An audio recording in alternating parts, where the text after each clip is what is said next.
गं गणपतये नमः। आज बुधवार के दिन आइए सुनते हैं गणेश जी की यह कथा, जिसे किसी भी व्रत या अन्य किसी कथा को सुनने के बाद अनिवार्य रूप से सुना जाता है। गणेश जी की पूजा के उपरांत विनायक जी की कथा, गणेश जी की कथा को सुनना अत्यंत ही शुभ होता है। एक बार गणेश जी महाराज एक सेठ जी के खेत में से जा रहे थे, तो उन्होंने 12 दाने अनाज के तोड़ लिए। फिर गणेश जी के मन में पछतावा हुआ कि मैंने तो सेठ जी के यहाँ चोरी कर ली। तो गणेश जी सेठ जी के 12 साल की नौकरी करने लग गए। एक दिन सेठानी राख से हाथ धोने लगी, तो गणेश जी ने सेठानी का हाथ पकड़कर मिट्टी से हाथ धुला दिया। सेठानी सेठ जी से बोली कि ऐसा क्या नौकर रखा है, नौकर होकर उसने मेरा हाथ पकड़ लिया।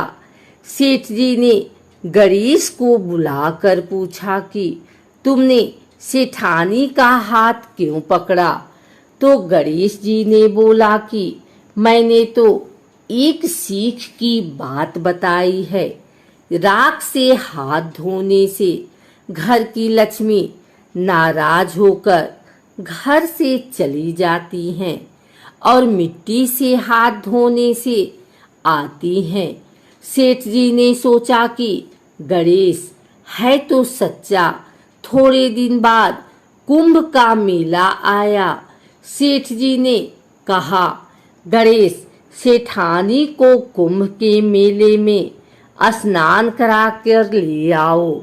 सेठानी किनारे पर बैठकर नहा रही थी, तो गणेश जी उनका हाथ पकड़कर आगे डुबकी लगवा लाए। घर आकर सेठानी ने सेठ से कहा कि गणेश ने तो मेरी इज्जत ही नहीं रखी और इतने सारे आदमियों के बीच में मुझे घसीटकर आगे पानी में ले गए। तब सेठ जी ने गणेश जी को पूछा कि ऐसा क्यों किया? तो गणेश जी ने कहा कि सेठानी किनारे बैठकर गंदे पानी से नहा रही थी, तो मैं आगे अच्छे पानी में डुबकी लगवाकर ले आया हूँ। इससे अगले जन्म में बहुत बड़े राजा और राजपाट मिलेगा। सेठ जी ने सोचा कि गणेश है तो सच्चा। एक दिन घर में पूजा पाठ हो रही थी, हवन हो रहा था।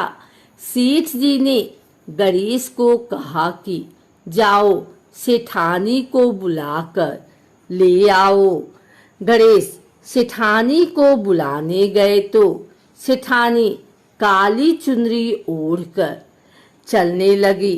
तो गणेश जी ने काली चुनरी फाड़ दी और कहा कि लाल चुनरी ओढ़ के चलो। सेठानी नाराज होकर सो गए। सेठ जी ने आकर पूछा, क्या बात है? तो सेठानी ने बोला कि गणेश ने मेरी चुनरी फाड़ दी।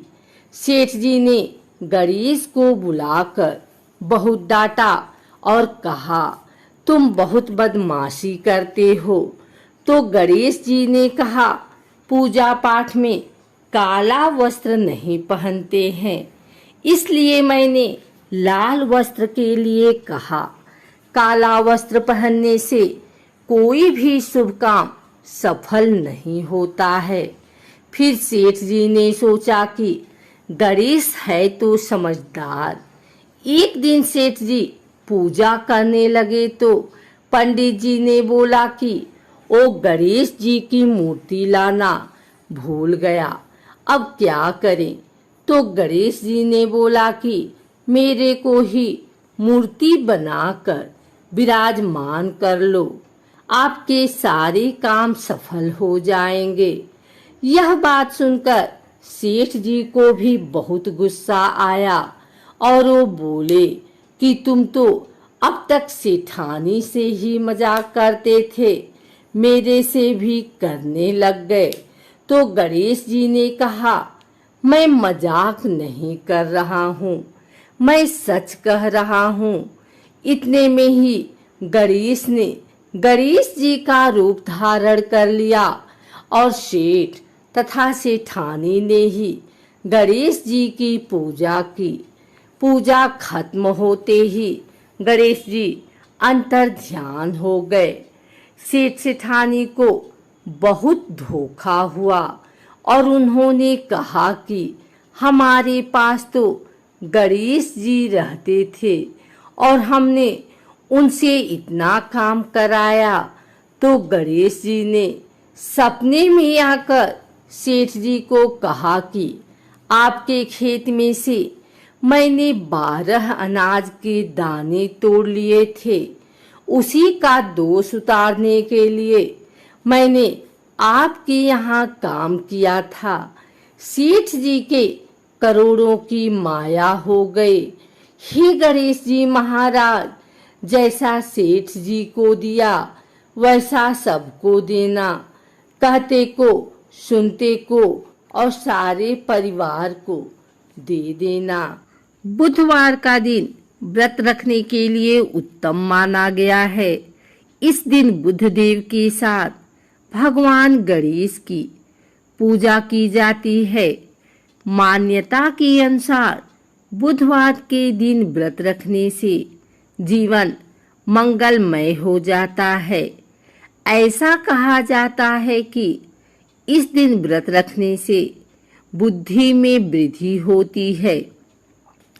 पौराणिक मान्यता के मुताबिक बुधवार के व्रत की शुरुआत विशाखा नक्षत्र बुधवार से होनी चाहिए। ऐसा कहा जाता है कि जो इंसान विधि पूर्वक बुधवार का व्रत रखता है उसकी हर मनोकामना पूरी होती है। बुधवार का व्रत रखने से जीवन में सुख शांति बनी रहती है तथा व्यक्ति समृद्धशाली बनता है। यह व्रत रखने से किसी भी व्यक्ति को कभी धन धान्य की कमी नहीं होती। बुधवार का व्रत रखने से विभिन्न क्षेत्रों में सफलता मिलती है। अगर आपको यह वीडियो अच्छी लगी हो तो इसे लाइक करें, कमेंट करें, शेयर करें। हमारे चैनल भक्ति गाथा को सब्सक्राइब करके बेल नोटिफिकेशन ऑल पर सेट कर लें ताकि आगे आने वाली वीडियो सबसे पहले आप तक पहुंच सके। धन्यवाद।